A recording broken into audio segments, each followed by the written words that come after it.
There's two kinds of families. There are frantic families and there are fruitful families. And this is why this video that you watched was so perfect and perfect intro for our talk. And it's really families who live intentionally according to their why and families that don't. So let's just we're going to paint a picture for you of these two different kinds of families. So first, let's look at the frantic family. What does a frantic family look like? A frantic family spends much of their time, running from place to place, simply shuttling kids here and there, just trying to keep kids from destroying anything, trying to keep their kids from bothering anyone, giving them screens at home, giving them screens in the car. They don't really take time to observe their children. They don't take time to speak to their children because it doesn't go anywhere. They're more worried about their kids liking them than about really forming their children. These parents are parenting to manage their kids. They're just parenting to manage the family. And in their marriage, when they have time without the kids, you know what? They just really try to escape, and they do not use the time to have crucial conversations, to have the conversations that really deepen their relationship with each other. And these families may feel guilty about not praying more and not going to church, but they just feel like, I don't even have time to think about that. I don't have time to do anything. And they let things get stagnant and stale. See, the thing is that the parents like this look like committed parents to the outside world. But really what's happening is that they are being directed only by what is urgent within their life, not by the things that are truly important. This is a family at risk. These parents have no idea how much time parenting takes and how much you have to slow down for your children. When parents live this way as a lifestyle, they wind up resenting the sacrifices that naturally come with family life. There's no way to get out of the sacrifice.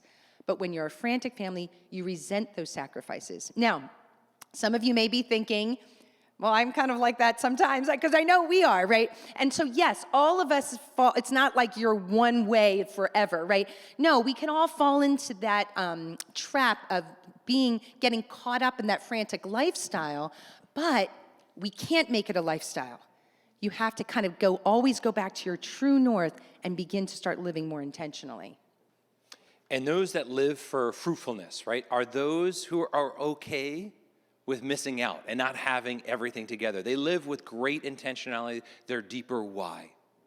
When life gets busy, because it gets busy for all of us. I feel like whenever you ask them, how are you doing? Busy, right? Don't you feel like it's always just full of busyness? But when life gets busy, the fruitful family pulls back and focuses in on what matters most. They double down on family nights, on regular dinners together, on times where they pray together. When they're in the car, even shuttling kids, they're having some meaningful conversations or listening to something that's going to bear great fruit. They protect their yes to their family with 1,000 no's to other good things out there. They prioritize and put their family first. And they're building relationships, not just for today, but for the long term, right? They have a longer view of how they're forming and raising their children. This does not mean that they have everything together. The name of our ministry is the Messy Family Project, right? And if you come to our house, you might know why. But they don't have everything together. They don't have all the answers figured out. But they do have a true north. They have an orientation that is leading them in the right direction. They aren't living just for the urgent crisis that's right in front of them. They're living for something deeper, something more powerful. And when pain and suffering and loss comes their way, as it comes to all of us, they don't simply try to escape it or simply try to avoid it. They look at this and say, this is an opportunity for us to grow, to mature, to become closer to one another. These families aren't just living for today. They're living to leave a legacy behind. They recognize the place they have. They embrace all of those sacrifices that naturally come with family life. Because family life is oriented towards you becoming a saint. Does anyone experience challenges in family life? Or is it just us, right? But those sacrifices were designed by God to form us, to shape us. As a good friend would say, marriage and family life are the diagnosing finger of God on things that we need to work on in our lives.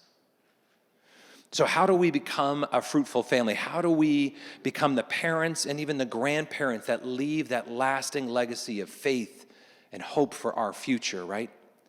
These are families that become super intentional about the culture they're stewarding, the way that they are growing and orienting their family towards the things that matter most.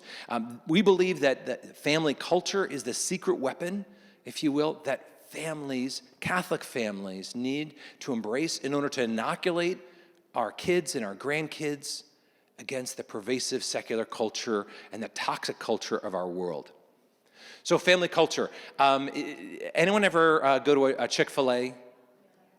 If you ask our kids, when we travel, our kids request politely, or more like a terrorist demanding that we stop at Chick-fil-A. But if you've been to Chick-fil-A, you've experienced the culture of Chick-fil-A. They spent a lot of money, a lot of time, inculcating to all the people who work in Chick-fil-A. I mean, physically, when you go into the building, the colors that are there. Every time I show up, it seems like there's a long line, but then maybe the iPad people come out, or they take your order, and it seems to move through pretty quickly.